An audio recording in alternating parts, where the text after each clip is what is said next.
Okay. Are we live on D Live? It appears we are. I see the little thing spinning. It's spinning. It's spinning. Is it spinning? Yes, it's spinning. What are we doing? What are you doing? Come on, Mr. D Live. Don't fail me now. Sending data, sending data, sending data.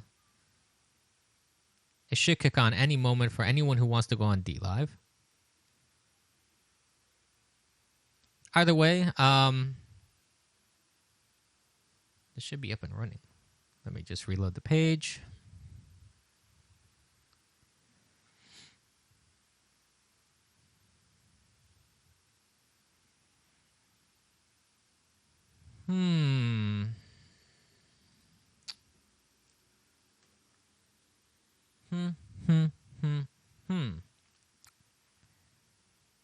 And there we are. We are live on D Live. Hello, everybody that's on D Live. Whoever's watching, if there are anybody, if there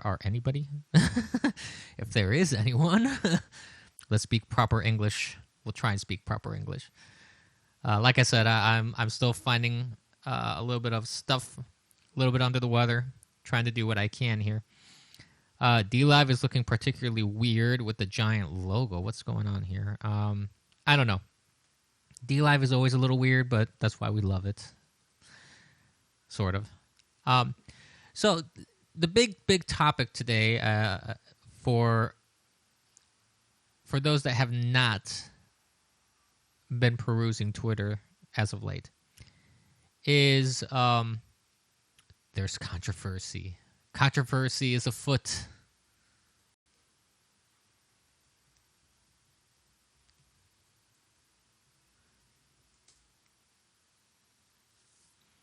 So, controversy is always afoot, it seems.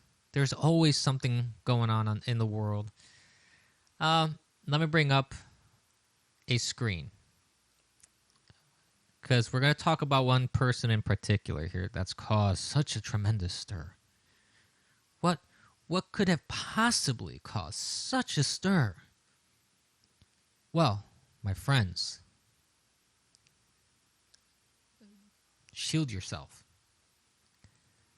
Because the evil that you will witness, the trauma that you'll experience, it's just beyond compare. This is the individual I'm talking about. This very, very bad boy. Kyle Kashuv. Bad boy. Bad boy. Well, at least bad boy according to Harvard. See, it seems like Harvard had accepted Kyle to be admitted to its institution. And they decided to go dig back when he was 16 and look through social media and everything. And they found that he once used a dreaded no word. Yes. Yes, indeed. Kyle. Tisk, my boy. You use the lingua franca that's not so franca. Yeah, basically the whole controversy is this. Because Kyle Kashuv used the word nigger one time, and I'm not really afraid to use the word. I'll get into that a little bit later. But Kyle used that word in a tweet. And apparently it's so egregious, so terrible, that Harvard decided to rescind its acceptance of Kyle to its institution. Now, see, under normal circumstances, this wouldn't even make news. Nobody would really care. So a kid said something stupid when he was 16. Shocker. Really? Hold on. I'm literally trying to not fall off my chair from how shocked I am that a 16-year-old kid did or said something stupid and or. Seriously. That has got to be one of the stupidest things I've ever heard in my life. But let's just go beyond the stupidity. Let's go beyond the absolute retardedness of Harvard. Let's not even look at that for a moment.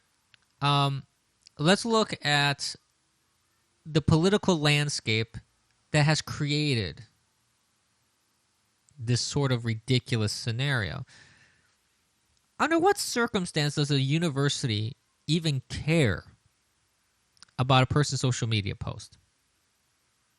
I mean, seriously, I have never really heard that part of the admissions process is perusing your social media and to see if you've done something right or wrong, ethical or unethical, moral or immoral, or amoral, depending on your point of view. And the thing that I find very fascinating about this whole thing is that this sort of discussion actually about social media translating into real-life consequences, it's something that has been discussed for quite a while, in all honesty. This isn't something new. Ever since social media became a big thing, you had companies accessing it, Facebook, for example, and MySpace, etc., giving back-end access, LinkedIn especially. LinkedIn and Facebook are the big ones, giving back-end access to profiles to see if there's anything inappropriate. Twitter, I'm sure, does the same thing. And you have to wonder, well, how far does that go? And the problem is that there's no real standards at all for that sort of thing. A company could probably go as far back as they want. They could look at your entire social media history.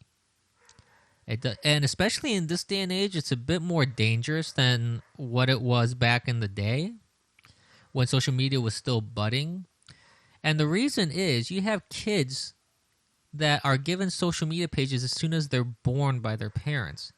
So as soon as these kids are capable of posting on their own, guess what? Every stupid little thing that they post, which there's going to be plenty of. There's going to be plenty of. I can guarantee you. There's going to be plenty of. Companies can use the entire history of a human being's social media posting, which is not even a real reflection of who they are in life a lot of times. They can use it to punish people. And in this case, they're using it for political persecution, which sucks. It very much sucks. Because you know that this is a political decision. Purely political. There's nothing more obvious than this. Mostly because you have people like David Hogg, who is a grade A stupid idiot. This guy does not know how to get out of a paper bag if you put it over his head. Yet this guy just was given admittance to Harvard. Just gifted. This guy didn't qualify. I don't even think he applied. I didn't hear anything. He was rejected by far less prestigious universities. He got rejected by a buttload of universities. Yet Kyle Kashuv, who had actually been accepted, went through the admissions process, somehow, no, let's renege on that. Let's change our minds and just go back. Because he said the quote unquote N-word. He's used the word nigger. Now, see, this is one thing that really bothers me about political speech. Some people are going to get really in a tizzy because I'm using the full word and I'm not censoring myself. Well, I don't censor myself in context because If I'm speaking about this word or any word, if someone says, "Oh, you shouldn't say the word retard or cunt," you should the C word, the R word, the N word. I'm sorry. I find that sort of thing absolutely ridiculous. No one's going to tell me what I can or cannot say. Free speech essentially allows me to say it. Under the Constitution, you're free to say pretty much whatever you want. Yes, of course, there are some limitations, such as an immediate call to violence, incitement, things of that nature. I'm not going to go around, and this was actually a discussion that I had a very long time ago in academia. I'm not going to go around, for example, Detroit or Chicago or any other place and go up to a black man or woman and use a racial slur against them. I have no reason to do that. I have no issues with anybody of any race, of any ethnic background, of any religion. Honestly, it doesn't bother me in the sense that it doesn't. Nobody's background or ethnicity or race or anything like that really irks me in any way, because as a Catholic, I believe that we are all children of God and we are all of equal dignity. Therefore, everyone should be treated as such. So I'm going to treat everybody with respect. I'm not going to go to an Italian and call him a guinea. I'm not going to go to a Latino and call them a spick or anything like that. Of course not. But, there's context. If I'm speaking about the historical ramifications and historical upbringings of such a word, if I'm studying the etymology of a word, if you're discussing things as academics, as adults, and I know some people still don't agree with that, and honestly, you're wrong. You may not agree with it. You may still be offended by the word, but you're wrong. And you're free to be offended. You're free to be wrong. That's perfectly okay.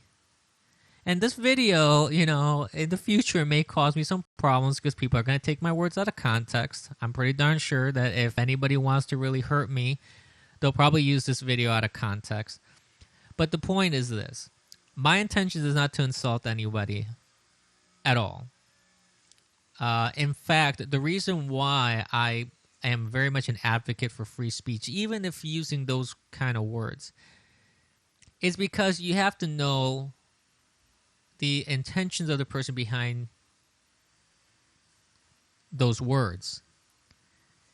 And especially the context. Like, I've been using the word in question a couple of times in context to explain what the problem was here. So I think I've explained myself further enough. I don't feel like I need to go any further than that. I just wanted to address that because I know some people are going to freak out over that.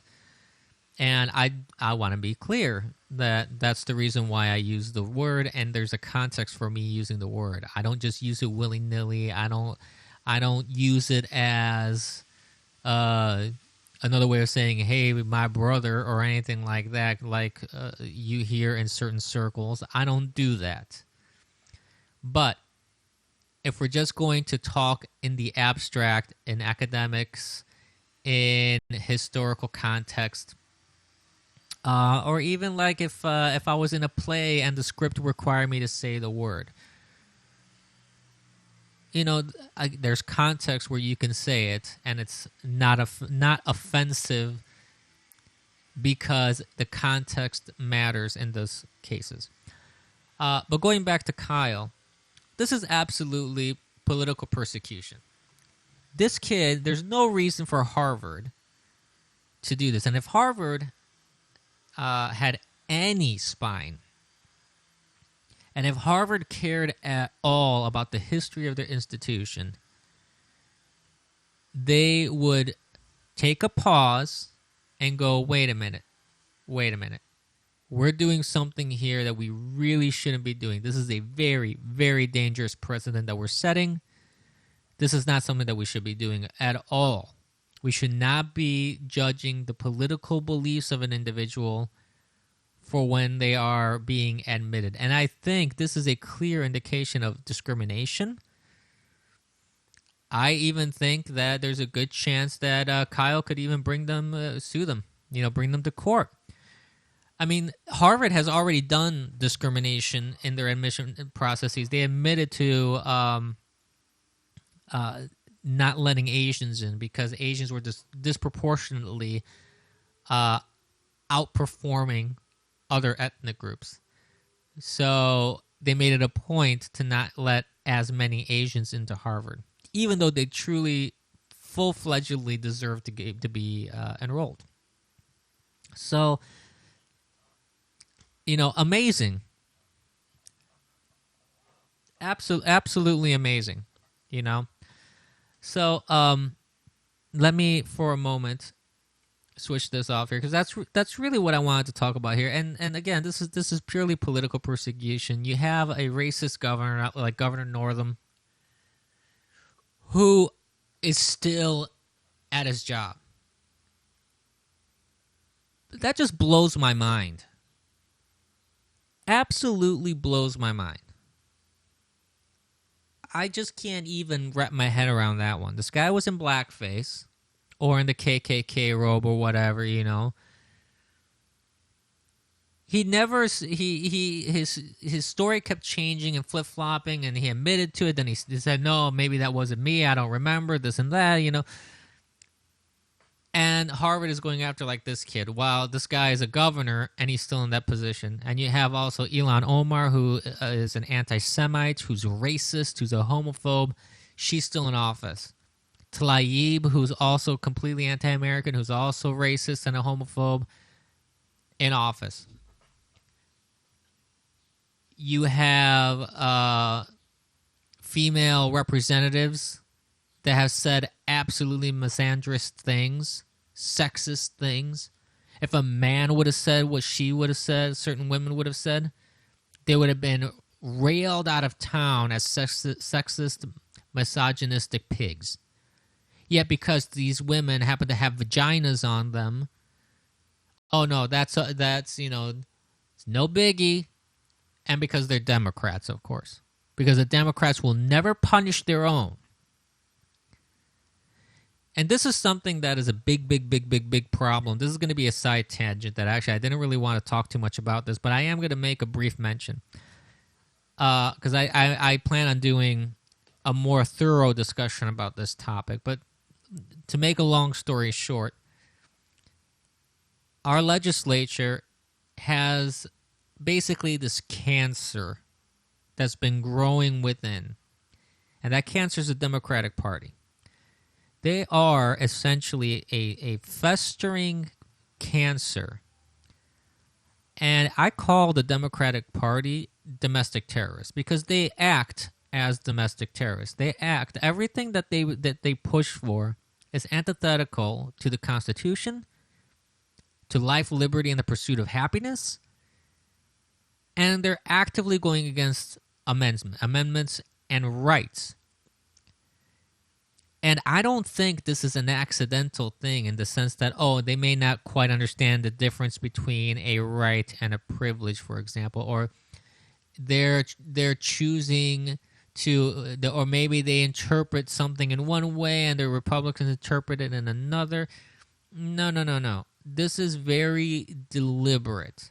You had this lady from Colorado, like a committee chairperson or whatever. I can't remember what exactly. A city council. She was on the city council there in Colorado, who said that she wants to usher in communism. Let me repeat that. She wants to usher in communism. Not only does she want to usher in communism, she wants to do it, ready for this, by any means necessary.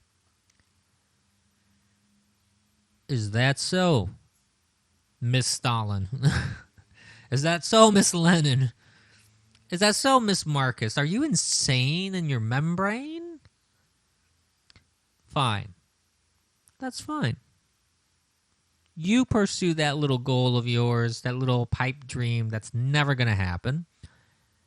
Because I guarantee you, Americans, even as crazy as Colorado is, things will turn around eventually. Like stock markets go up and down, states go blue and then go back to red. Eventually, there's going to be so much craziness that even people on the left are going to go, you know what, that's freaking crazy. And it's already happening with a lot of Democrats. There are a lot of Democrats that are registering Republican right now. And that's a good thing. So we need to keep pushing Democrats that the party have left behind and say, hey, your party, they went full bananas. You know, they went cuckoo, you know, blah, blah, blah, blah, blah, you know, they went completely nuts. So I would recommend to anyone who's conservative to reach out to those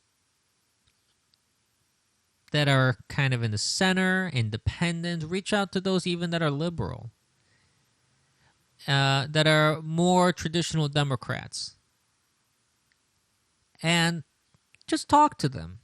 You don't necessarily have to like immediately sell conservatism in any shape or form to them. But just reach out to them, talk to them, and say, you know what, I hear you. I hear your frustration with your party, not only because I'm a conservative, because I've heard people like Webb. His last name was Webb. In the 2016, I can't remember his first name, 2016 campaign, where he was debating with Clinton, Bernie Sanders, and the other guy that nobody ever nobody knows who this guy was, some governor or some other. And he actually sounded like a reasonable Democrat. Yeah, I didn't agree with everything that he said, but he said some things that were very much down to earth, very pragmatic, very in line with traditional Democrats and the traditional Democratic Party, which sounded more like a conservative compared to the other three that were on the stage. And he immediately dropped off after that debate because his party had essentially abandoned him. I don't even know if he's still an official Democrat or not. He may have gone independent at this point if he's still involved in politics. I really don't know. But that's what I'm talking about, is that there's a lot of discontentment within Democratic circles. Because it basically got hijacked by the socialists and the commies. And you have people like Pelosi, who has no idea what she's doing. Her party is absolutely falling apart. And I don't really mind that, because I think the Democrat Party should die, frankly. I think it's a horrible party. It's always been a horrible party. Everybody involved since the very beginning of it have been just pushing horrible ideologies. Dinesh D'Souza covers this in great detail. So I'm not going to get into a big amount of detail about that, but that pretty much covers what I'm talking about here. So the other very quick two topics that I wanted to cover is I have news here that was sent over to me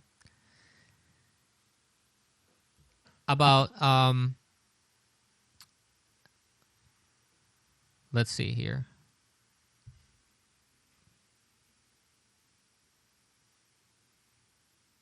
Sorry, just give me one moment.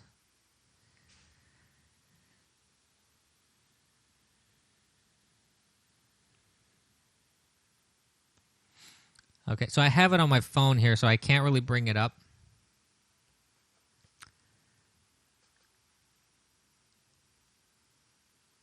So the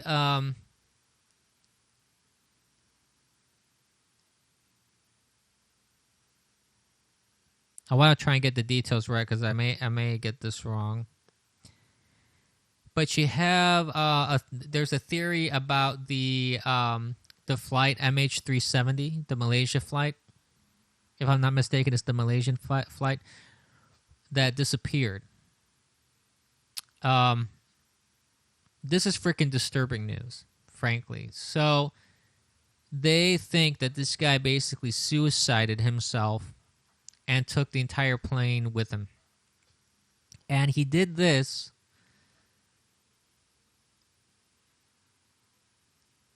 the theory is, and I'm hoping I'm getting this correct, because if I'm not, anybody out there, please correct me, because I don't want to push misinformation about an entire plane of dead people. But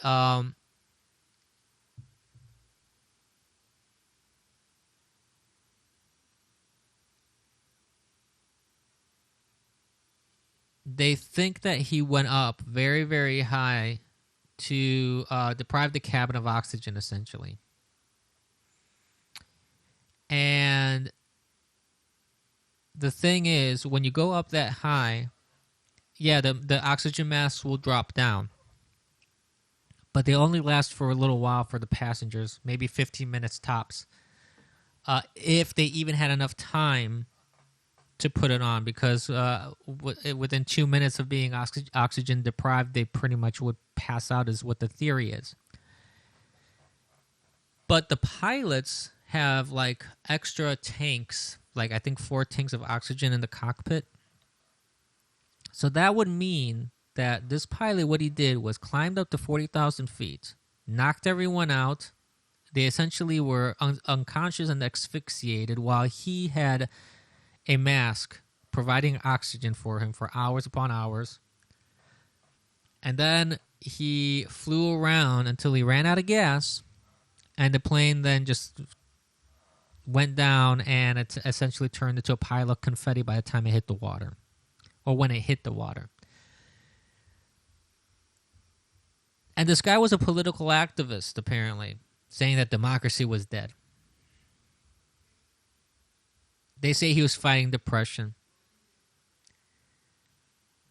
So they're turning him into like a victim. I'm sorry. Actually, no, I'm not sorry. This guy's a monster. This guy is a ginormous piece of POS. Okay? I'm not sorry to say that. If this guy had these kind of problems, get a handgun, blow your brains out. Okay? You don't need to take an entire plane of passengers with you that have nothing to do with whatever psychological issue you're having. Said that, if you are feeling suicidal for any reason, this should be a clear indication to you that suicide is not the answer. Call the suicide prevention hotline. Call someone. Reach out to anybody. Okay? Suicide is not the answer. No matter how depressed or without hope you feel.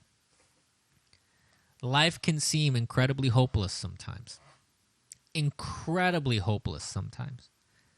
Just beyond hopeless sometimes. That's just how life is, though. You have moments in life that when things happen to you, you can sit down and you think about it going, my God, how am I ever going to get past this? Like, my God, how am I going to survive this? What am I going to do now? Well, human beings have existed for a very long time. And human beings have endured all sorts of insanity in the world. Even human beings have survived genocides and holocausts and war, incredibly bloody and brutal wars. Incredibly traumatizing things. People have gone through abuse of all sorts, psychological, physical. People have lived with severe mental illness or physical illnesses, and yet here we still are. We persevere. Because we can. We have that capacity. So that's kind of a public service announcement in the end, in the sense that, listen, as bad as things are, and things seem bad sometimes, and as hopeless as things are, and sometimes things seem rather hopeless, that's not the answer. Get help. I know it's not always easy, and I know it's a struggle. And I don't want the tone of my voice to sound like, yeah. You know, I believe it or not, I'm actually incredibly sympathetic to those that are suffering through mental illnesses of any kind.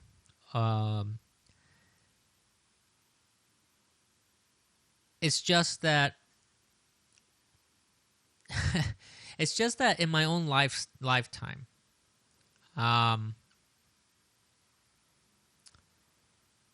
like any person, I mean, I'm not a special case here. Okay, there's nothing special about me. I've been through some very traumatizing things in my life. I have not had an easy life. I have had some tragedy in my life, like anybody, and it's very easy to just kind of curl up and let the sort of things happen in your brain which occur naturally. You know, there's nothing unusual about people going through periods where there are lows and there are highs. And then if you're prone genetically because of whatever reason, you know, you inherited the trait that made you more prone to depression or bipolar disorder or any other thing.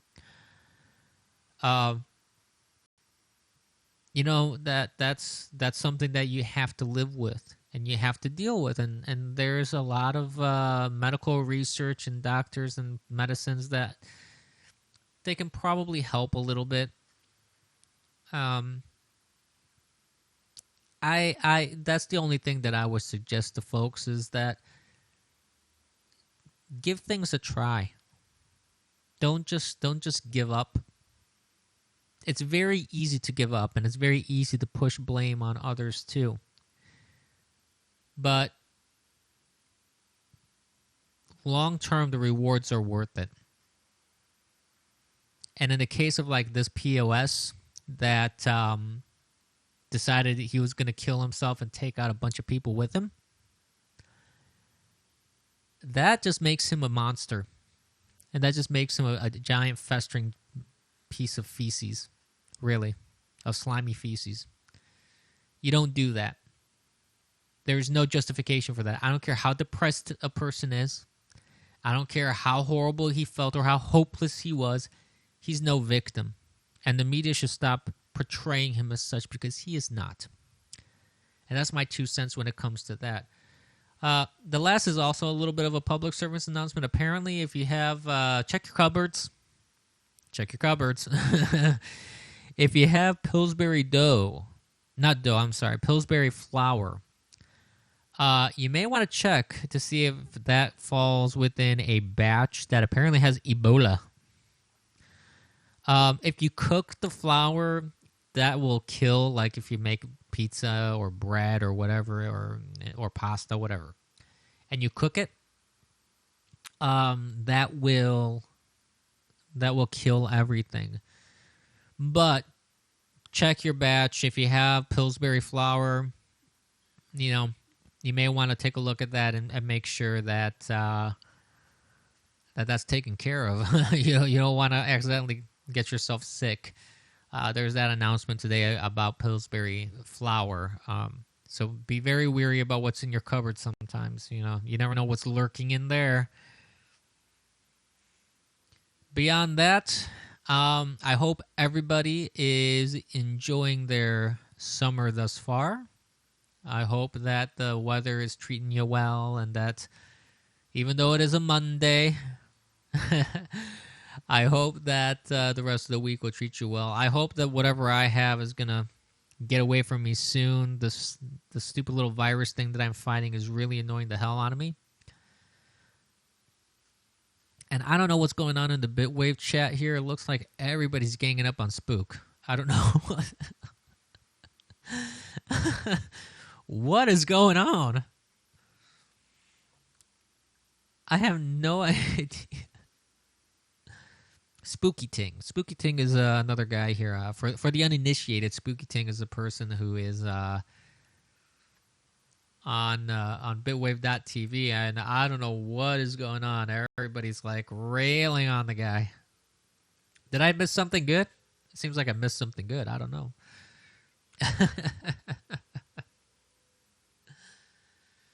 But essentially, that's all I have for today. So I hope everyone enjoyed the stream. Like I said, I didn't plan on making a very long stream because of what I'm dealing with right now, and it's about an hour, so I'm kind of par for course right now.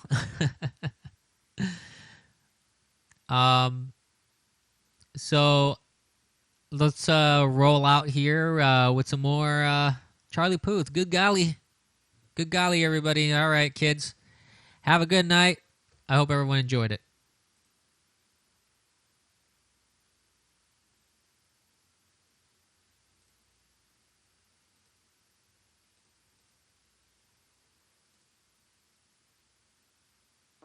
All right, gentlemen. I want you to repeat after me just how I do it. Ready? Your turn. Very good. Go ahead now. Good golly. Bring it around now. Ladies. Good golly.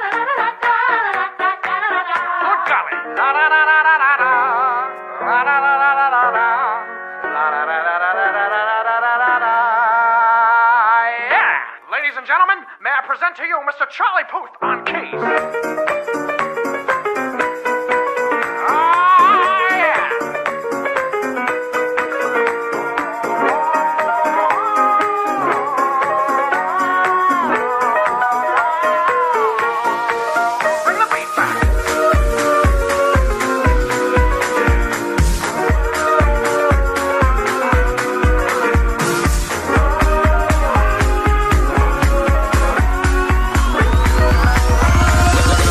You better poop when the beat drops.